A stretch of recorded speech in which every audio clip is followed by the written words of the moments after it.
Si nous sommes ici, nous sommes avec le chef coutumier. Sinon, si nous sommes avec le chef coutumier à travers, je peux parler en Swahili, parce que tout le monde ici au Nord Kivu comprend facilement la langue Swahili. Mais kama tuko hapa ni juu ya ba chef coutumier. Ba chef coutumier wamekuja kutuona hapa kwenye tuko Miba. Hapa tuko mnaona vilima yote ile ni vilima yanadhibitiwa na adui, ndio tuko tunapigana. Na ba chef coutumier ya territoire ya Walikale bamekuja kwenda kutukutana hapa Miba kusudi ba rehausser moral ya ba VDP, balituletea chakula, bametuletea baratupatia meme baratu reconforter vis-à-vis na kupigana na adui. Tuko na representant wa ba chef de groupement yote ndani ya territoire ya Walikale. Ye iko pale Mwami Kabutu wa Janvier, anasindikiziwa na mwami wa Bafuna. Tuko pia na mwami wa Bakusu, chef de localité, naye tuko naye pia na president wa communauté plutôt, president wa communauté ya Banyanga naye tuko naye. Nikiwaza tuko na batu mingi katikati yetu, c'est une grande délégation yenye iko katikati yetu. Heureusement wamekuja kwenda kutuona, na tulikuwa tunapigana kuko wengine balitoka deja ku mikono ya adui, banakimbia wakati tuko tunapigana, banakutana kama habataweza kupigana na jeshi ya taifa, habataweza kupigana na VDP. Au moment wao peke ni bakongole balijitoa kwa juhudi na ushujaa ya kupigania nchi yao, na balikamatiwaka na kinguvu, na ndio kwa maana saa hii bameona ke par rapport baendelee kuendelesha vita, au moins baendelee kujiunga kumikono ya gouvernement, na sawa wamekuwa kumikono ya VDP. So vile mie commandant de VDP wanakia kumkono yangu. Nimefurahi sana kwa hii occasion ya bao kukia kumkono yangu. La même occasion ya ba chef coutumier na wamekuja kwenda kunisalimia na kutureconforter kukuvita, kutusaidia na kutuletea chakula. Juu yani tuende mbele na tupigane. Ndio nakutana ajida di premier class amekuja pamoja na ndugu hapa naye amekuja. Bote wamekuja kusema baba pendi kubakia kumikono ya M23. Sasa vile tulifanya sensibilisation ya kusema kama mtu wote mwenye iko courant ya M23 na nikamatoka na kinguvu atoke courant ya M23 akuye kujiunga ku VDP, ba mu remettre ku force loyaliste FARDC, parce que nous avons une seule armée dans notre République démocratique du Congo, si je peux le parler. Ni kusema ke wakati balisikia ile sensibilisation bakasema kumbe ya muhimu sana ni kufika kwenda kujiremetre kusudi baone namna gani baendelee kugombanisha adui ambaye anatoka nje ya nchi na anakuja kutupiganisha. Hii aggression inatoka nje ya nchi, inatoka Rwanda na kadhalika kwenda kutupiganisha. Haiko kitu kia mzaa. Nikiwaza wao iko na hadithi ya mingi sana ile inahusika na service ya renseignement. Mais amejitoa sana, labda utajipresenter. Bana niita kwa Maombi François. Maombi François. Oui. Ulikuwa uko na grade gani? Ajida di première classe. Ulikuwa unatumika fazi gani? Nilikuwa natumika ku TD. Alikuwa anatumika ku TD ya 34 Meresho militaire. Naye vile yeye naye jina yako ni nani? Inosa.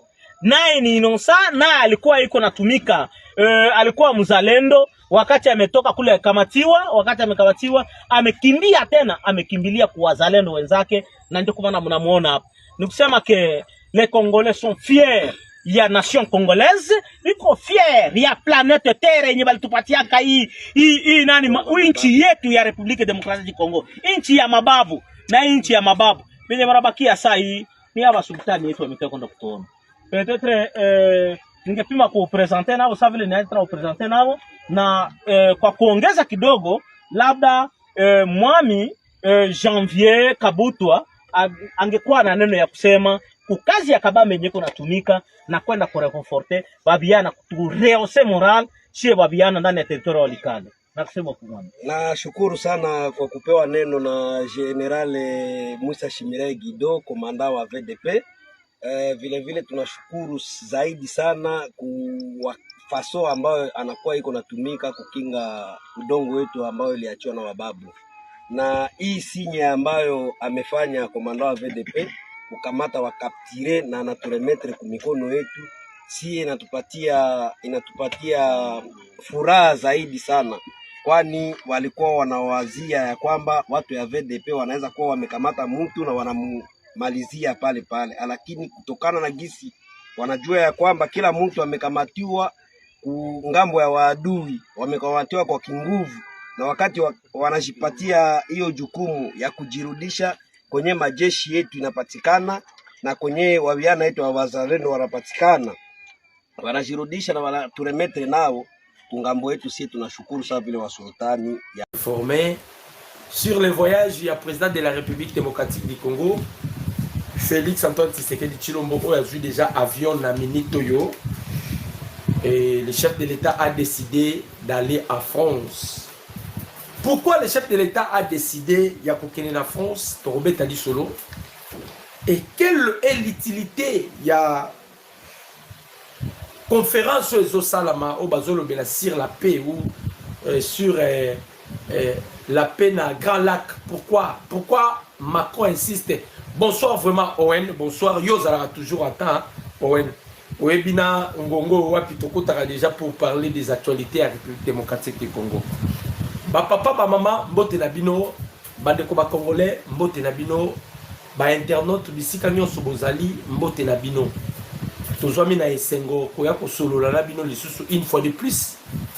Et na pusani liboso ya ba poste téléviseur na bino, namoni Olivier Kasombo mbote na yo. Et namoni Luko Kimbote na yo, Owen toujours là mbote na bino nyonso. Tozobeta masolo ndenge bozai kozela na ko éclaircir bino ndenge tolobaka Jacques Kabasokomi mbote na yo. Boyebi ke o eza chaîne de référence na bino. À chaque fois vous avez besoin kozala informer na makambo zo le kalambo kanabiso, boyaka toujours na lieu de référence na bino o ezali Dr News. Chaîne o wapi informara bino na makambo ya solo. Ici nous prenons sur la vérité. Mbote na bino bisika nyonso bozali ba diaspora. Papa Nangai Paul Mbouya mbote na yo, Benjamin Piana, bino nyonso ba congolais bisika bozwami mbote na bino.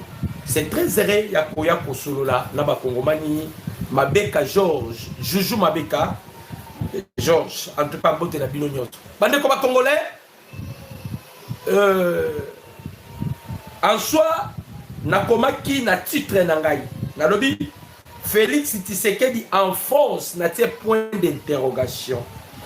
Pourquoi Macron insiste? Et puis na lobby la carte cachée. Et puis na lobby la Paul Kagame 4 jours déjà. Équipe d'avance ya Mukonzi Mboka si ekendaki na France. Alors na bino ici rien que la vérité. Ba papa ba maman boyebi yango bolandaka biso. To bino ba sango ya mboka ya lukuta te. To yaka kopesa bino ba information pour que votre chaîne de référence est à la crédible et pas inabino makongolo bolanda kabiso. Pour que votre chaîne est à référence tabino et même la kabino basango libanda teme to même la kabino basango ya solo. Nazo ko expliquer bino pourquoi Macron a convoqué conférence wana. Je vais vous expliquer pourquoi aussi le chef de l'État a décidé ya kokende. Nalobakango mais de fois, ne faut pas juger Tshisekedi avant le temps. C'est lui le capitaine. Yenda Zokumba Masua. Si le capitaine a décidé Yako Kende, Biso Bambolombolo, on doit s'incliner et Totaku chapeau parce qu'il a décidé Yako Kende. On ne peut jamais côté le bon point ni Tshisekedi non. Je vais vous expliquer pourquoi le chef de l'État a accueilli. Je vais vous expliquer. Et moi-même, je fais des analyses. Voilà pourquoi Naye Awa. Pour vous expliquer, Boye Basikoyo. Et vous avez binondé beaucoup jugé dans vos commentaires si c'était important que le chef de l'État accueille. Tolobaka Awa na chaîne Oyo. Totali Sakabino n'enge payé, la kina n'enge payé la mouki. Totali Sakabino. La situation actuelle où, vu les enjeux de l'air, politique et autres nini, total Sarabino n'a chaîne de référence Nabino. Donc voilà pourquoi, bon commenter déjà, soutien Nabino indéfectible, toujours sur la diplomatie. Yamuko Zamboka, Mputu, Kobango, Malango Kasongo. Mbote la bino nyonso ba Kongomani. Alors, j'espère que Tobandi Sikoyo, les actualités politiques il y a République démocratique de la Bino Kaka, où ils ont chaîne de référence Nabino, chaîne par laquelle vous aurez toujours informé Dominique qui ventile Mbote na Yopé. Alors, Bandeko ba Congolais, et loko Macron a créé Oyo, Bandeko ba Congolais, Nalobela Kibino l'autre fois, je vous avais parlé sur les globalistes, na expliqué qui, John Vwanda, Mbote na Yopé. Je vous avais parlé sur les globalistes na ba émission récente au Utikoleka. Na expliqué qui bino ba globaliste baza banani, Pepito Mbote na yo. Mavungu Pepito Mbote na yo. Na lobaki na bino ba globaliste ezali Mukala Nkanga Mbote na yo. Les globalistes ezali Union européenne na ba démocrate ba globaliste. Bangonde ba fournisseur ya guerre ya est de la République, les globalistes. Pourquoi ils fournissent Aimé Mukendi Mbote na yo? Pourquoi bazo fournir mbongo? Les globalistes vivent avec le sang. Les globalistes bango bisika bitumbe zalaka et permettent à bango ba piller. Alors, ils ont misé beaucoup d'argent, les globalistes. Batie mbongo, misolo ebele, nabitumba ya Ukraine. Ils se sont tenus en échec. Lorsque vous avez vu, Donald Trump avait décidé, Yakobenda Zelensky a kende aux États-Unis d'Amérique. Groupe Yaba globaliste balobito kotika Zelensky yé mon côté. Vous avez vu, Balandaki Zelensky na Oval, bureau Oval. Balandaki Zelensky pour bayeba makamunyo aux États-Unis. Ils ont peur. Ils ont peur na nini. Bolandaki Thierry Breton, un ancien ministre français. Afingaka Emmanuel Macron a sali ouvrage à lobby. Soki to perdre ma colonne na biso na Afrique. Ça risquerait l'immigration et changer les camps. Alors, bana na biso to kobota to bano bakoya na progéniture ya bana na biso. Ils vont aller chercher la vie en Afrique. C'est ce qui se passe aujourd'hui. Conformément aussi, Victoire Moulomba, merci Nayo, Isidore Kamba, merci Nayo, Béatrice Ntounou, merci Nabino. Alors, Joseph Batela, Peleki, Mote Nayo. Alors, les globalistes savent bien. La présidente Tshisekedi a bloqué Maïnion Somazali Koleka. Les globalistes vont vivre aussi naba titre d'exploitation minière au bayaki copier kalo bonjour na yo Timbalanga titre d'exploitation minière au bayaki copier na Congo. Le président Tshisekedi a bloqué Kiango Jonas Ntimba Mbote na yo. Voilà un peu. Président Tshisekedi n'a bloqué Kiango. Les globalistes ne se retrouvent pas. Tango bayoki Donald Trump a tambolaki a kutanina Vladimir Poutine na Alaska. Bolanda pour comprendre eloko zo salema. Je vous ai toujours dit que awa toza ko approfondir ou ezali analyse pour comprendre et par là vous allez directement donner raison et pas à Mukonzi Mboka. Awa. A tango président américain qui kokutana na Poutine na Alaska. Ils se sont décidés. Il y a comment qui le colle médiateur à permettre courant les cas entre Poutine et Zelensky. Les globalistes acceptent qui a voté. Pourquoi accepter qui a voté? Bazwa qui déjà bon ou belé. Batia qui n'a mis solo pour la guerre. Pour la bango bazala qui n'a intérêt que Ukraine a gagné Russie kak. Les États-Unis a kokaki jamais quoi si mal parce que Mouto va dire qu'on soutenir bango ezala qui Joe Biden. Lorsque Joe Biden a quitté les États-Unis, Donald Trump a zongi na pouvoir. Donald Trump savait bien que bateau bakoyisaye. Parmi bakoyisaye, baza de mèches avec Emmanuel Macron. Donald Trump ne voulait pas s'aligner derrière la France pour soutenir la France na makambu ya guerre ya Ukraine. A optaki. Les États-Unis a salaki kutu décret. alobi désormais les États-Unis ont coupé ça sous misoloté na autant, si vous allez vous souvenir. Le fait que Donald Trump avait réussi à convaincre Zelensky, tant vous voyez que Zelensky a zoké aux États-Unis, les globalistes sali bloc, toujours vous avez vu Emmanuel Macron, balandi Zelensky, soki totiki Zelensky emoko, il sera à Rosala facile à rekoya na piège à Trump et Trump a ko ambobiner. Nde balandaki Zelensky.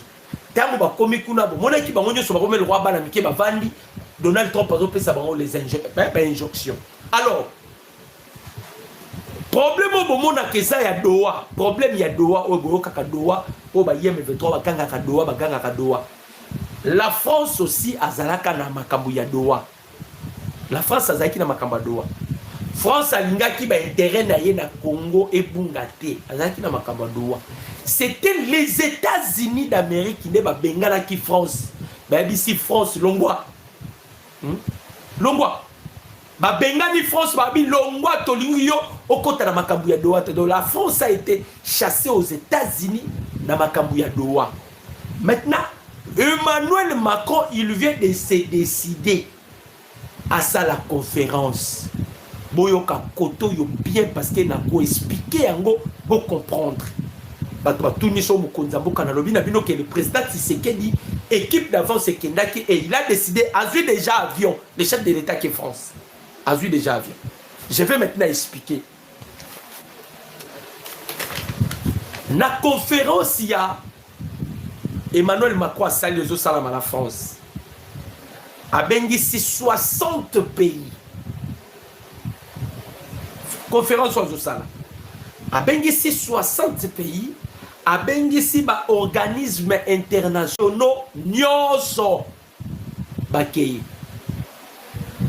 Nenga Bengisi bango. Paul Kagame déjà à Kenda France il y a cela 4 jours. Ah Tozolo Baboué, Kagame Azara déjà en France. Il y a cela 4 jours. Oh Paul Kagame Azara en France. Alors, Nene Mukonzambo Kakei Lelo. Le seul président qui a refusé Yako Kende. J'aimais quand même Nathan Labino. Hein? Parce que Awa Labino, ou les chaînes Labino à référence. Si vous avez besoin des informations, il y a qu'un Docteur News. Vous serez informé. Président Oyaboy Kokende, France. Azalaki na initiative à Kokende. A commis na aéroport à bien ok sous tabalouki à Zongi. Azota Labino na pombo na ye. Pour vous comprendre que nous sommes là. La participation du président du Burundi, général Neva, Évariste Ndayishimiye, à la conférence de haut niveau sur la République démocratique du Congo, annulée à la dernière minute. Évariste Ndayishimiye devait prendre l'avion aujourd'hui. Bozoka, il devait prendre l'avion aujourd'hui. Mais Ndayishimiye a boyi kokende alobi akokende te. Balobi, raison avancée pour le moment. Le chef de la diplomatie burundaise est déjà sur place. En principe, ce n'est pas un boycott. Mais le Burundi ne sera pas représenté au plus haut niveau comme c'était annoncé dans une magazine. Albert Okendete. Évariste Ndayishimiye. A commis l'aéroport. En tout cas, on a Balouki Azongi. Conférence Ouana, c'est pour la République démocratique du Congo. Conférence au Bomoni Salama, na France. Ce n'est pas au Ponanini. Yokan ne Balobi a pas Ndayishimiye. Balobi Boy. La participation du président du Burundi, le général Neva, à la conférence de haut niveau sur la République démocratique du Congo. Oh, le président Tshisekedi Alobaki désormais, partout où on parlera de la République démocratique du Congo, nakozanga te kokende. Le président Tshisekedi ici avait dit, partout où on parlera de la République démocratique du Congo, nakozanga te kokende. C'est-à-dire, politique ya chaise vide pour Nangaï Tshisekedi Zate. Là, on doit parler du Congo. Je serai là je vais défendre la République démocratique du Congo. C'est ça la raison par laquelle le président Tshisekedi a pris l'avion pour se rendre en France. Donc, comme je l'ai toujours dit, il ne faut pas juger le commandant suprême avant le temps. Le président Tshisekedi ici à Lobaki, désormais, là où on parlerait de la République démocratique du Congo, moi Tshisekedi, je ferai partie. Ça dit makambo ba okebeta beta lisolo kuna eza makambo ya République démocratique du Congo. En soi, elingi koloba nini. La crise se pointe à la porte de la France. L'Europe mbongo eza lisusu te. Europe mbongo eza te. Pour votre information, Europe mbongo eza te. Ba pays oyo baza épargné, ils ont peut-être la Russie, l'Allemagne, la Norvège, la pays. Mais si vous allez en France, baza na calvaire. Maintenant, trop des habits, trop de niaiseries. Oyo, Emmanuel Macron sali, ils veulent se racheter. Emmanuel Macron, ils veulent se racheter. Mais ils ont un agenda caché. Nakati, oyo, je vais vous expliquer. Na émission oyo. Et le président Tshisekedi en a profité. Le coup la Kagame Zapuna akuta na neli susu abete li susu mbodi ya mibale. Ya mbalo to rotandre li susu lobo roté. To koyebi c'est Emmanuel Macron. Bon, le rôle bengi sibiso. Tous après to coopérer maintenant en France. Mais conditions ezaka moko. Goma Bukavu ezala libéré. Goma Bukavu ezala libéré, il y a liboso, ya mibale. Nous voulons la tête de Joseph Kabila. Hey, Yami Satou, nous voulons la tête de Corneille Nanga. Donc, avant toute collaboration, vous pouvez savoir Kabila, vous pouvez savoir Nanga. Et ça, condition, Bana était à faiblesse. La France s'est inclinée à créer sommet oyo parce que à comprendre que les États-Unis vont écarter déjà ma français. Bati bango mupadi. Maintenant la France a tali Congo mo si kitoko até mascara te me kitoko penda beauté naturelle bo totikai. Non, biso plutôt créer sommet. Toko taper na masolo. To créer sommet toko taper na masolo. Donc ndenge bazawana bazana état ya faiblesse. Et puis oh les dernière chance va passer Emmanuel Macron. Ce que Emmanuel Macron a perdre opportunité oyo président Tshisekedi a payé Macron kolé la tia kotika pouvoir abanda akakolé. Ça c'est une l'opportunité où le président Tshisekedi a payé parce que bon matabo kita grenade de rebelle à la France bon kanga maram na lobeli bino bon kanga maram na lobeli bino bon matabo kita grenade et kobetama na France. Wana c'est sûr et certain. Président Félix Akobeta Mbouti. Alors, conférence Wana Oyo Emmanuel Macron a convoqué, et ça a 3 points. Yango na nina badasko ko expliquer aw. A Bengisi yango na 3 points. Je vous ai déjà dit que à Bengisi 60 pays, parmi les 60 pays, Botal a déjà Évariste Ndayishimiye a refusé de prendre part. Ndayishimiye ici à Lobaki yango yesika Kagame azali akonyata makolote. Ndayishimiye donc yanga akutu suko sentir Paul Kagame te. Évariste Ndayishimiye. Abibi sika Kagame azali, moi je ne peux pas na kendo na salabo. Je ne peux jamais faire ça. Donc bisika Ndayishimiye bande konanga. Bisika oyo Ndayishimiye aza Kagame pa yate. Bango eza bongo eza peda opesi mbwa aboyi. Ce qui s'est passé par là-bas.